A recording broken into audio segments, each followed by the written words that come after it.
Hi, my name is Gordy Hoag, and this is Community Connections. Each of us have stories that help us understand each other and help to bring our community closer together. I have been very fortunate to have met many interesting people. People who've had a positive, profound impact on our community and far beyond. People who've had incredible life experiences and fascinating stories. Community Connections is about these people and about their stories. I'm sure you'll enjoy meeting these amazing people as much as I have. Thank you. Please enjoy. Welcome to Community Connections. My name is Gordy Hoag. Today's guest is a very personable, principled, and engaging man. He and his wife Marge were wonderful supporters and advocates for our community, and they provided great support to individuals who were in need. Benno was our Member of Parliament for 19 years, from 1974 to 1993. He earned respect from members of Parliament right across Canada. He served as the Conservative Caucus Chair and ensured that all of his MPs had a voice, just as he ensured his constituents had a voice. He set the standard for members of Parliament very high. A caring family man and a wonderful role model, I'm delighted to welcome Benno Freisen to Community Connections. Welcome, Benno. Hi, nice to meet you.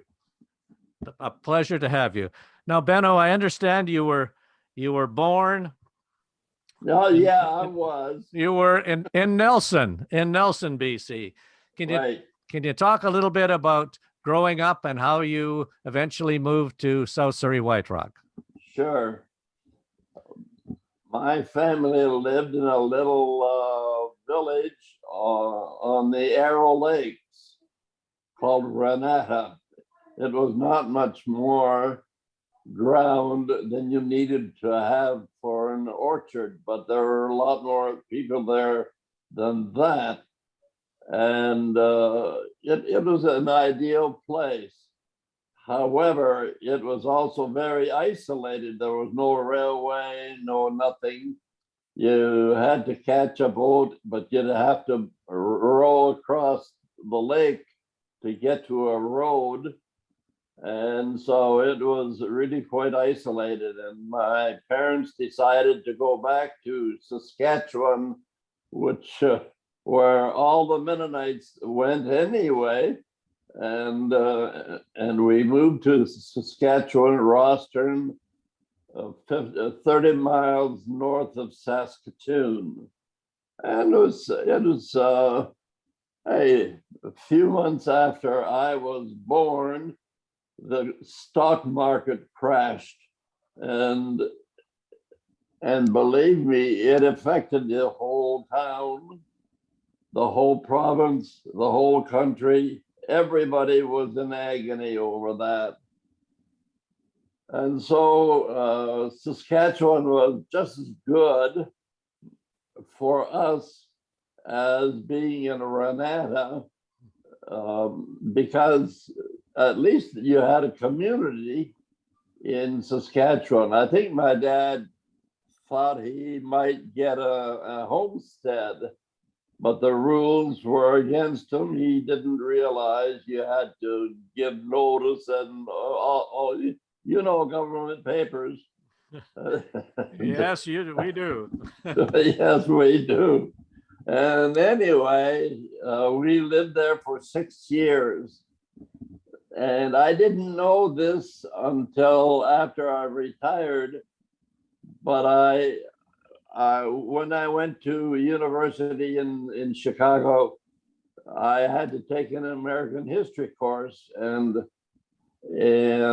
part of that was the expansion west. And as the Americans went west, they gobbled up all the land that they could as they went. And pretty soon, this was called Manifest Destiny. And they took it all to the Pacific Ocean. Then what do? Well, you still look for land. and they found it in Alberta, Saskatchewan, and BC. And as a matter of fact, Don Mazenkowski, whose name you will know, Yeah. he came from that family.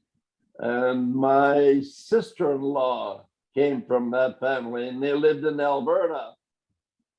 And my uncles and aunts who had moved to Oregon at the turn of the century heard about this, and so they came snooping up into BC to see if there wasn't some kind of an opportunity for their destitute relatives in Saskatchewan. And sure enough, they found it on what was then Brown Road, 240th Street. It had been logged about 30 years before that, and a bit of a forest fire and all that stuff. And so they bought 30 acres for us, and we had to build a house on it. And the house was built on cedar logs because there was no cement or anything like that. Yeah.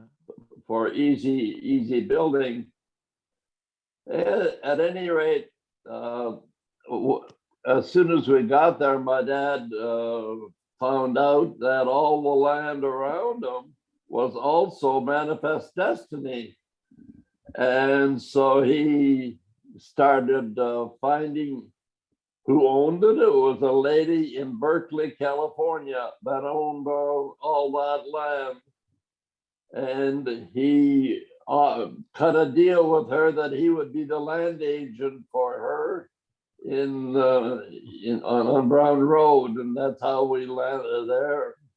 I had aunts in Oregon who had done quite well in the fruit business, and they forwarded the money and they bought the land, and several other relatives all did well because our spinster aunts in Oregon didn't have money to spend on anything except helping the family. And we bought a number of chunks of land. That's how we landed here at that time. The man who owned it was Mr. Powell, and he had logged the area. His daughter married the man who has the store at the corner in Murrayville. Oh, yes. Yeah. And it's now a kind of a coffee shop. And so those were the pioneer people who kind of helped us along the way. Murrayville was in the highway, which was only 1 year old. Uh-huh. The Pacific Highway had to be put aside, and the new highway went where the Langley Hospital is right now. Yeah, I remember that. Yeah, that was quite a cut. I went to Otter School. Otter, yes. 2-room school. All of us, practically every one of us, were immigrants of some kind, and every nationality you could, especially Japanese, by the way. And I went to school with Japanese several years, and then all of a sudden they were gone after December the 7th, 41. Yes. I lost a bunch of friends then. We didn't know any of that kind of intricacies going on overseas, but it sure changed life for us. So that's pioneering. The land was all stumps and trees, and if you wanted to plant strawberries, which is what most of them did, you had to clear out the stems first. And that's the way we started our living there. When did you meet Marge?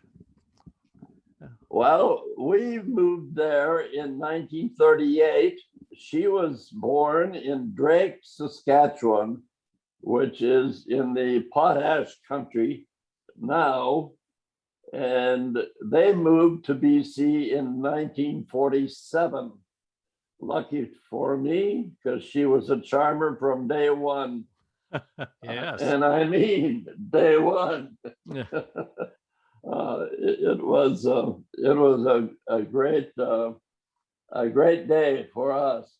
We had a youth rally out at our place, a kind of a strawberry grazing day, and the youth groups out of New Westminster were out looking for things to do, and our strawberry field hosted the youth group coming out there, and she was among them.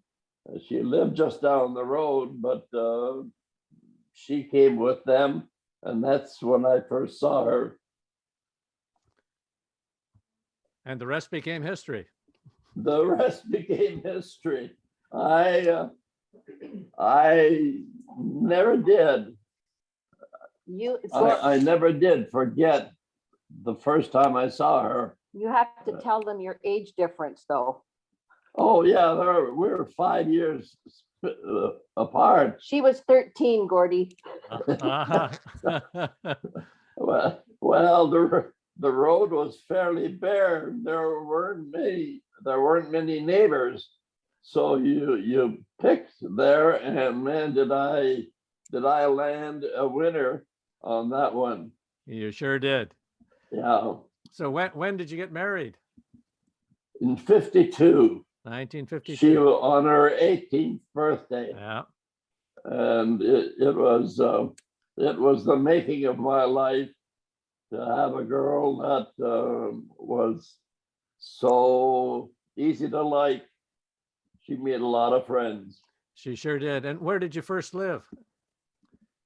Well, first lived with her mother, who had widowed a year before, and then I took a year of Bible school in in Alberta. Yeah.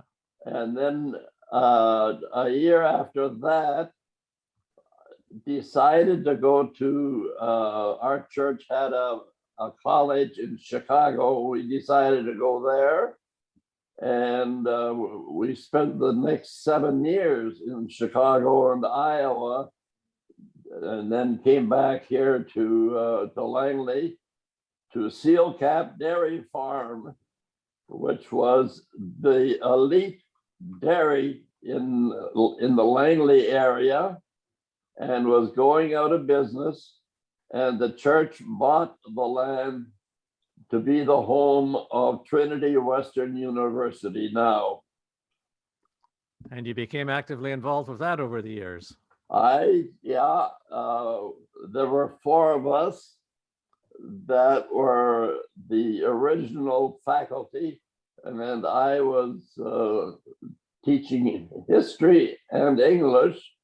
3 years later, I became dean of students and stayed there until 1974, when I was elected. So tell me about the birth of your children.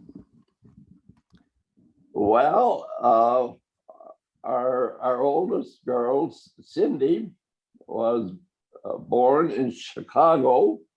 I was pumping gas in a gas station to work my way through at Northwestern University.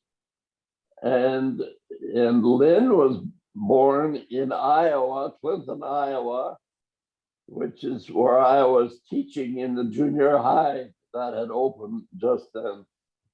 So they were both Americans and had dual citizenship, as a lot of them did in those days.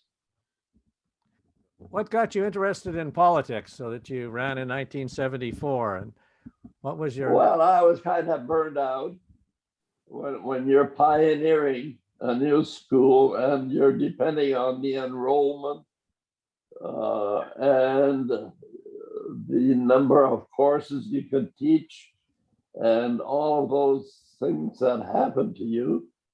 I taught history and English, as I said, but I was kind of the social convener for the student body. For had a good time with them all the time. Yeah.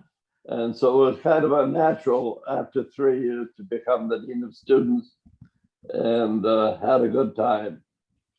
And then how did you get into politics? What brought you to politics? What attracted you about that? And when did you move to South Surrey White Rock? Okay, well, I was living in White Rock already. Yeah. The wife of the president was living here and saw this house that was for sale on Lee Street, and we bought it for $10,800 with a view of Blaine. Yeah. And it really wasn't much of a house, but it was a shelter that we could pay the mortgage on it at the time. How are you? And so I was, as I said, I was burned out after 12 years. You not only taught the classes, you also drove the bus and washed floors and did everything else that needed to be done. Everybody was doing that to make it go. And it grew as a liberal arts college and is now a full university. Yes.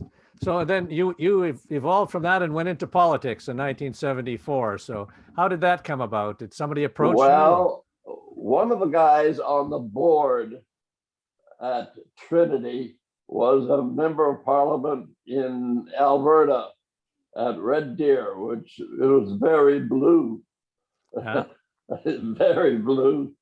And he was on the board, and he decided he had several kids who were handicapped, and he decided to move to BC and kind of settle there, look after his family. And the group here, the Tories, decided this guy was already elected. It would be good to have him as a candidate and maybe get him elected first shot. Well, it didn't quite turn out that way, but he asked me to do some writing for him and go with him, kind of being a chaperone and all that kind of stuff.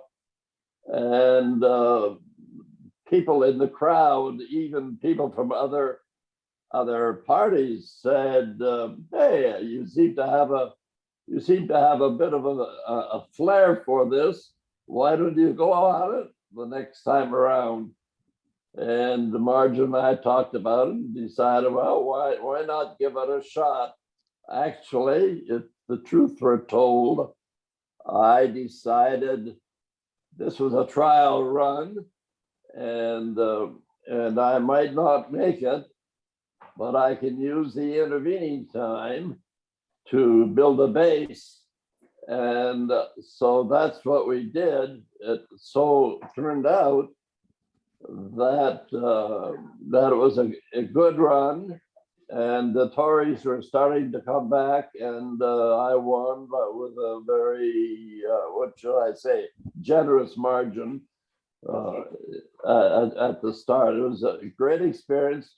It also gave me the time to learn the ropes.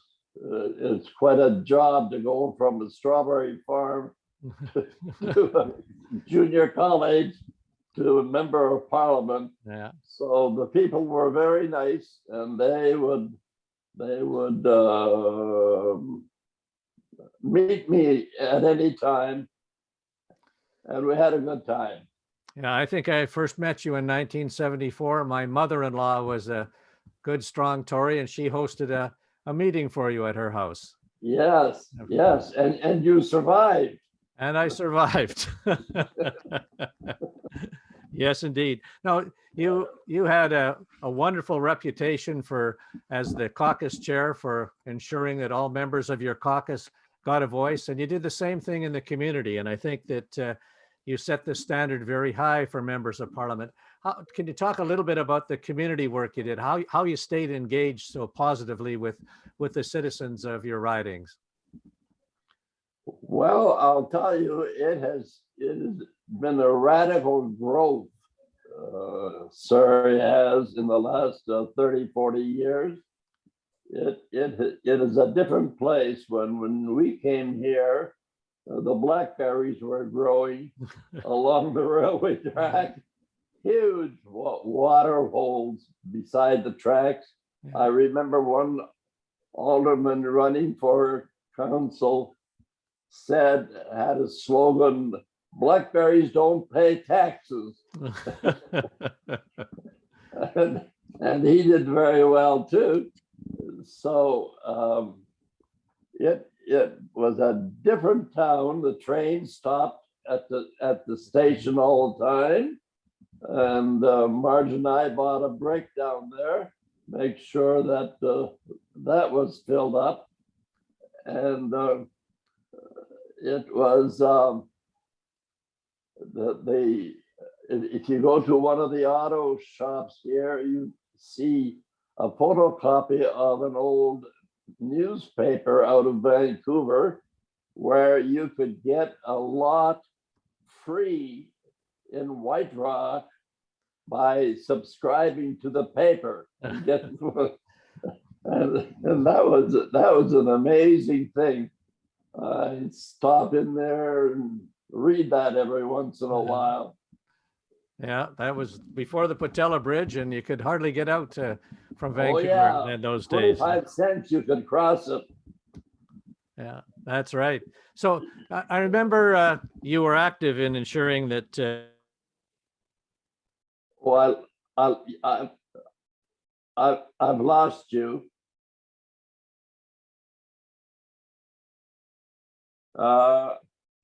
Cindy's left the room.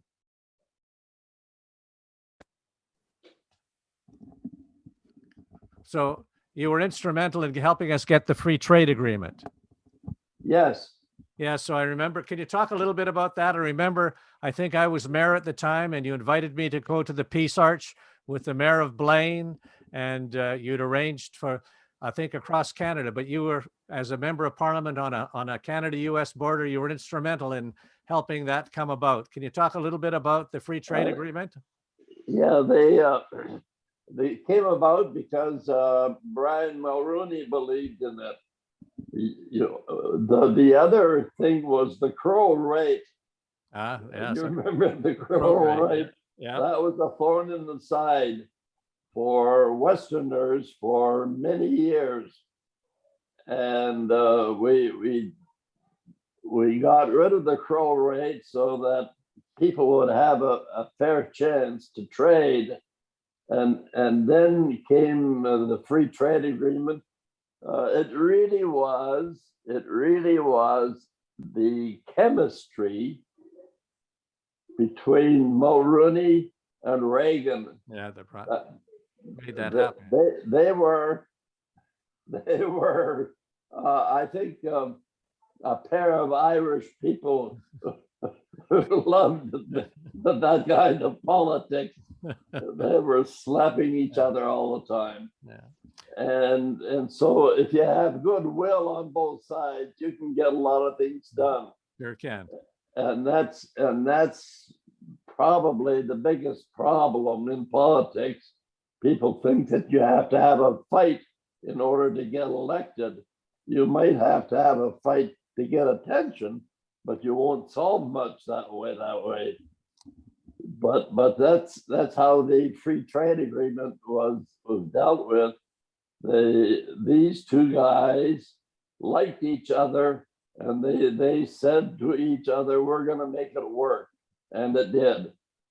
Yeah, sure did. What stands out for you as some of the more prominent events that you were involved in and policies while you were the member of parliament? What are the things that stir your memory and your interest? Well, I'll tell you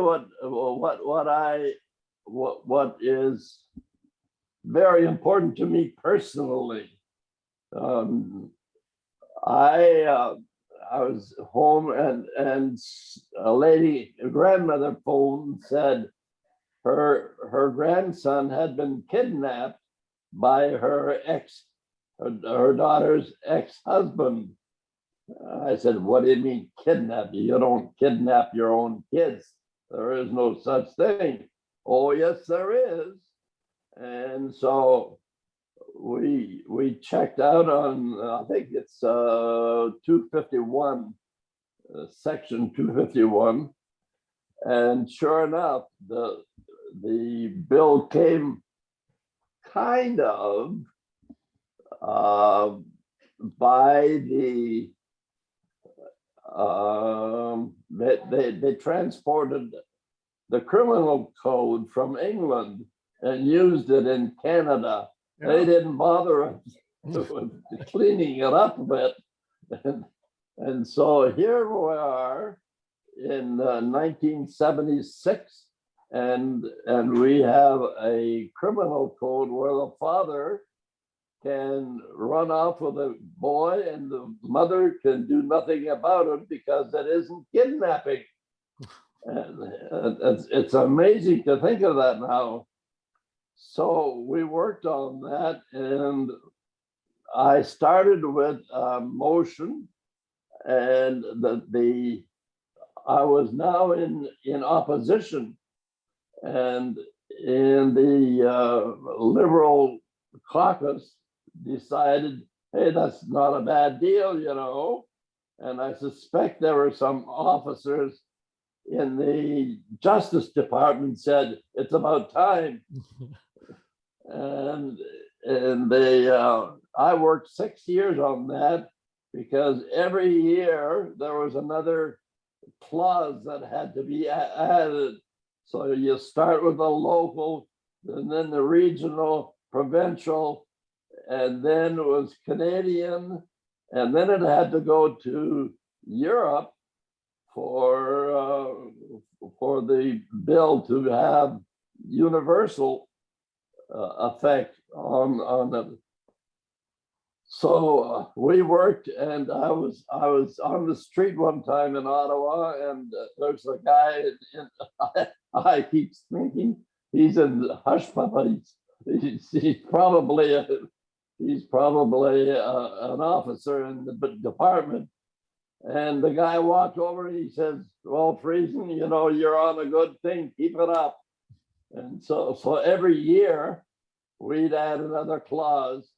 And finally in 82, August the 2nd of 1982, we passed one bill, and one of it was making this legal, illegal, and the other one was a redefinition of sexuality for women.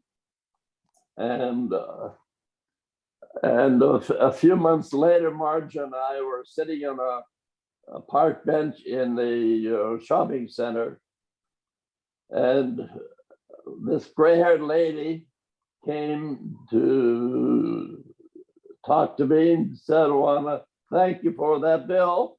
It was my 7 grandchildren that you rescued. The guy had taken their kids and went to Texas with them, and he was kind of smart, stupid. He didn't realize he'd have to register them in school, and to do that he had to give a home address. So now they had to have an address, and the police knew where he was, and they could rescue the kids. So I think of, you multiply that experience across the country, how many kids have been protected because of that one bill that was passed on August the 2nd. Yeah, I'm sure there have been hundreds. I used to work in that field, and I'm sure there are hundreds or thousands that have been.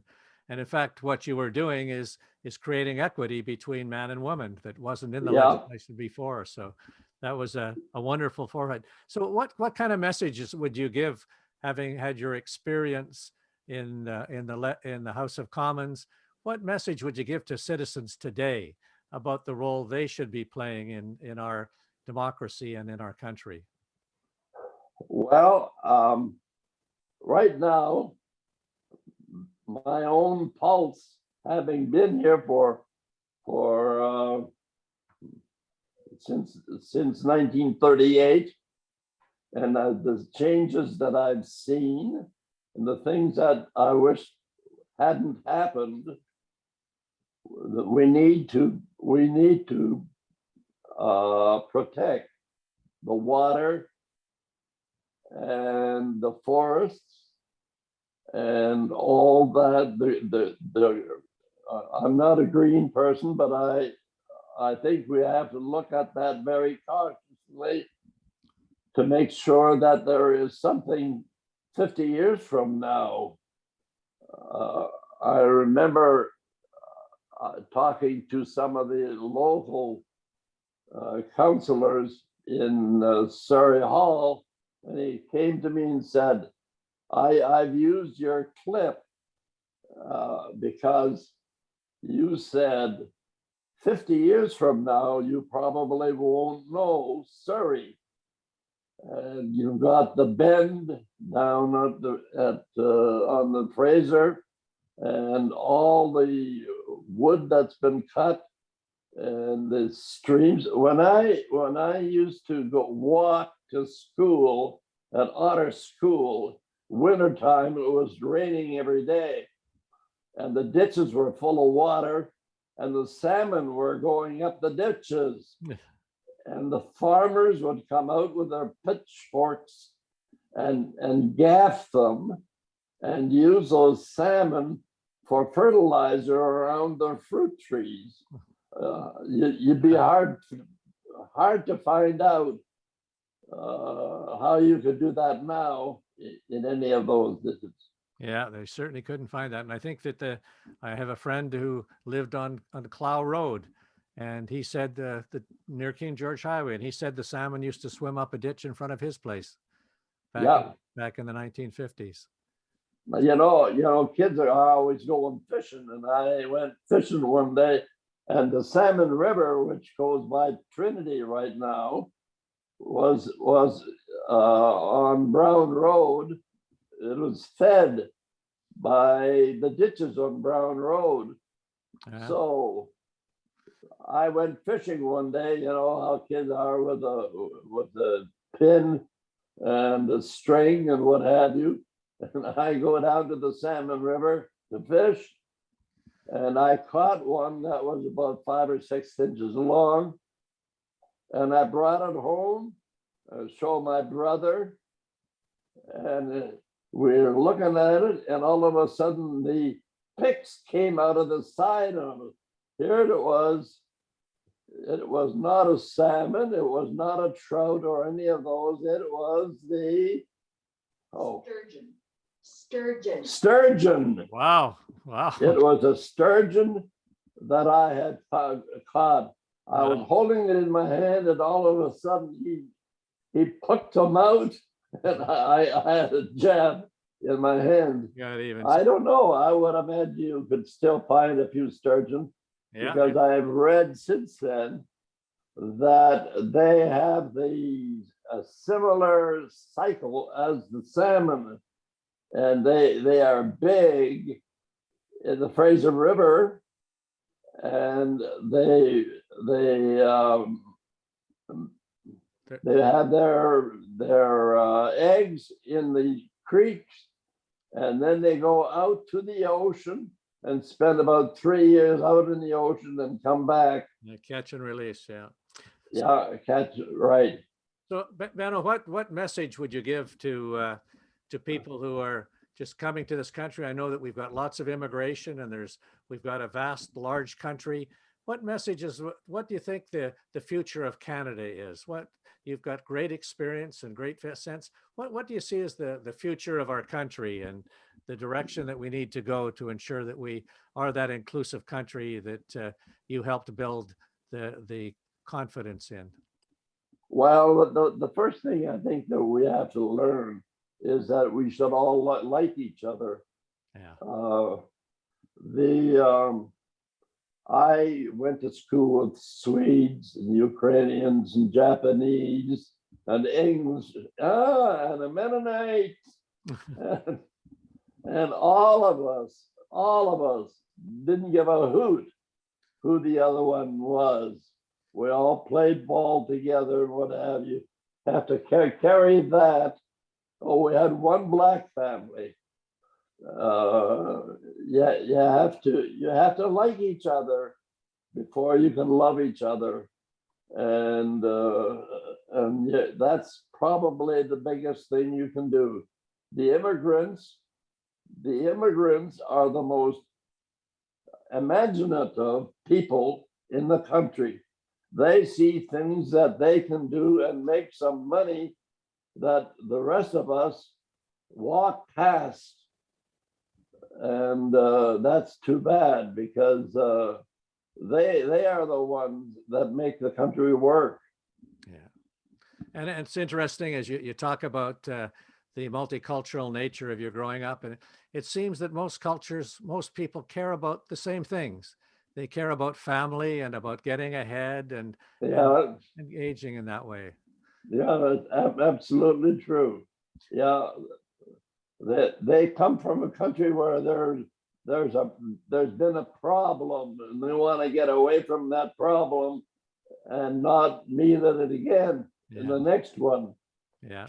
And like my grandparents came from Russia, and we're so glad that they did, because 50 years later there was the Russian Revolution, Yeah. and we benefited from their foresight. Yeah. Well, Buying land in the prairies.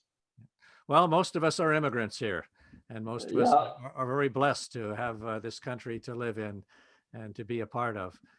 Benno, you've been a great contributor to our community, to our province, and to our country. You've sent you've been a wonderful role model, and I'm most appreciative of the time you've spent with me on Community Connections. Do you have any final words you'd like to pass along to people who may be looking at this a long time into the future? Well, it's nice talking to you. At least you have time to talk to us now. Yes, it's a delight. Thank you so much, Benno. It's okay. Thank you so very much. Nice to see you. Nice seeing you. Thank you. Take care. Thank you for joining us today on Community Connections.